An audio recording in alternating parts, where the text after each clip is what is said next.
Let's have the Peter Hitchens memorial question. Just one.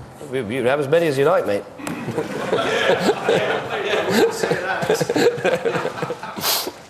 That was the first campaign lie. Right, come on. Peter Hitchens, The Mail on Sunday.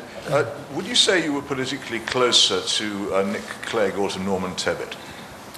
I had a very good chat with Norman Tebbit just before the election when I revealed that someone had given me his cookery book for Christmas, which brought a new bond between me and Norman Tebbit. I have great admiration for some of the things that he did in the 1980s. The trade union reform, I think, really helped to make our country and our economy stronger. And I think he has a great record on that. He's been giving me a series of advice, often via letters, sometimes in person. And I think he played a very important role in what I see as a very successful set of Conservative governments in the 1980s that put the country back on track. I don't sort of measure myself on some sort of scale between one politician or another politician. There are many things Nick Clegg says that I fundamentally disagree with. But above all, I would say, if you look at the Liberal campaign, it's one that is in so much confusion. I mean, 1 minute it is nauseating to stop the Labour's jobs tax, and then it's an aspiration. 1 minute, £6 billion of spending reductions are somehow absolute peanuts and really not worth any attention. The next minute, they're the most serious threat to our economy. 1 minute, we're going to save £4 billion from tax avoidance. The next minute is actually people from the revenue say this is completely impossible. 1 minute they say, hold on a second, I'm on a roll here. 1 minute they say the deficit is the biggest challenge we face as a country. The next minute they're promising a 17 billion tax cut. So in terms of common sense, I would say Nick Clegg is a long way over here, and I'm right there. But hang on a minute. No, we might. I enjoyed that. So we might have another one in a minute. We've got to have Andy Bell. Could I just possibly follow through? Other people have had the You can. You obviously appreciate and approve of Norman Tebbit's cookery and of his trade union policies in the 1980s, but that was as far as you were prepared to go. You criticise the Liberal Democrats for changing their minds. Well, you changed your mind on a referendum on Lisbon. You gave a cast-iron guarantee for one and then you dropped it. So that's not in itself a dividing line.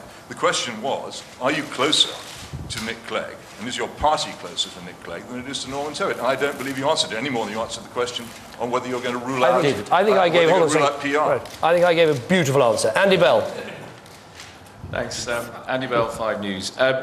You've laid out with great care this morning all the areas of policy where you think you can appeal to Liberal Democrat voters. Presumably, if you're laying out all this common ground between the two of you, you would have no ideological objection to working with the Liberal Democrats in government. That would be a logical assumption of what you said this morning. Well, no, because there are so many areas where the Liberal Democrats are misguided. I mean, I think many of their supporters are now beginning to see that actually a policy of not replacing Trident is misguided. A policy of having an amnesty for illegal immigration is a big mistake. I think the idea of abolishing all sentences under 6 months, I think, is also a huge mistake. I mean, a number of people convicted of violent crime or attack or burglary go to prison for that period of time. That wouldn't happen. So I think that's some really big mistakes that even Liberal Democrat supporters say, hold on, they haven't thought this through. This is a mess. What we're saying today is if you care about the environment, if you care about civil liberties, if you want to get these changes done, there's a modern Conservative Party there to help you get those changes done, and it's the only way you can guarantee it. And so you can vote for those things while avoiding the crazy amnesty, the soft policies on law and order, and the complete muddle and confusion on the economy that you've had from the Lib Dems in this election. Chris, I have two... Sorry,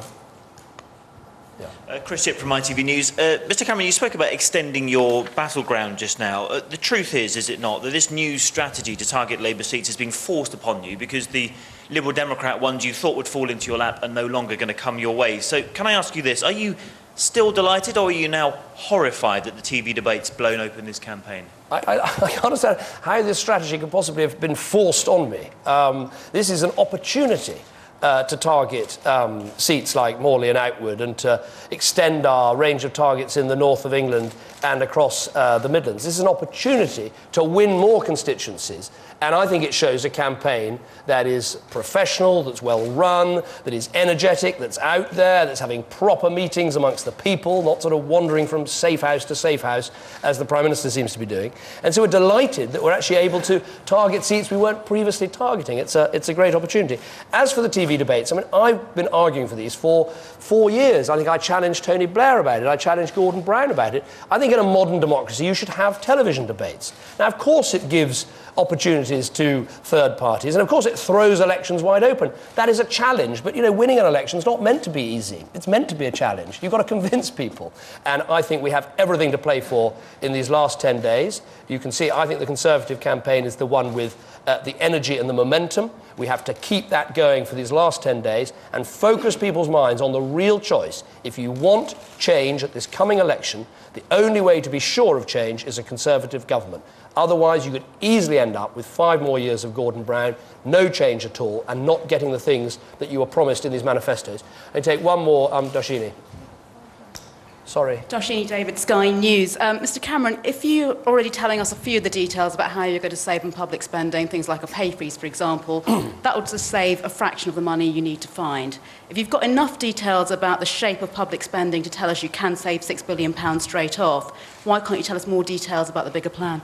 Well, I don't think any opposition in history has shown as much detail as we have, because we've told you both what we could do immediately in the first year, where we believe, and a growing weight of business opinion, now including Philip Green, one of Britain's most successful retailers, coming behind us and saying it can be done. We've told you what we do in the first year in terms of net £6 billion of savings. And we've also set out what we'd do on the big issues, the pension and the pay and the benefits. That's much more than the government. But you've got a situation where the government hasn't set out a 3-year spending plan, where we don't have all the information that you need. But I think from opposition, to have set out what we've set is much more than others have done, and I think it gives people a real sense that this is a Conservative Party that knows we have to get on and deal with this problem. Can I thank you all very much for coming? Hope to see you all on the campaign trail or back at one of these press conferences. Thank you very much indeed.